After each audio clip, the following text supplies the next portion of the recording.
So the next thing that happened on Monday Night Raw, we get to the next match of the night. It was main event Jey Uso versus Big Bronson Reed in a one-on-one match. So yeah, we get to this match, and this match, it was a pretty damn good match. It was going back and forth between Jey Uso and Bronson Reed.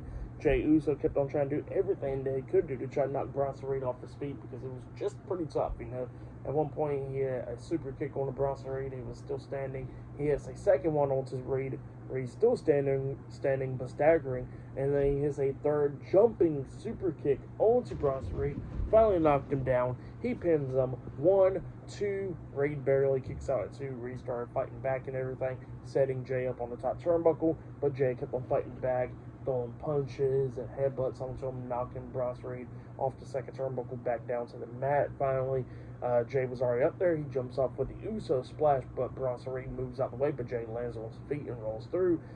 Bronson Reed then picks up Jey up on his shoulders, and then hits that sit-out attitude adjustment type move onto Jey, and then he pins him. 1, 2. Jey barely kicks out at 2. He picks up Jey and climbs up the top turnbuckle, and then he jumps up with the tsunami, but Jey moves out the way, and Bronson Reed crashed and burned right there. Jey then hits a super kick onto Bronson Reed. Bronson Reed still standing, and Jey hits the ropes and comes back with a massive spear onto Bronson Reed. He climbs up the top turnbuckle and jumps up with the Uso splash onto Reed, and then he pins him for the 1, 2, 3. So yeah, Jey Uso defeated Bronson Reed tonight in a one-on-one match. That's what happened. Pretty good match, though.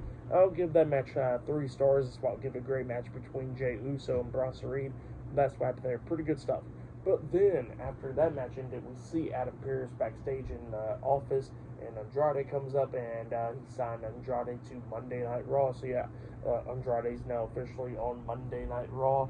And then we see Nick Aldis comes up, and Andrade was like, "Hey, nice to meet you, Nick," and all that. And Nick Aldis was like, "Well, I did have your nice contract over here on SmackDown, but you already signed with Raw." So yeah, that's what he says. And Andrade walks out the office, and Nick Aldis is pretty mad about what Adam Pearce just did with Andrade. He said, "I lent you Bailey here on Raw and all that stuff," but he says, "You know what? It's all right."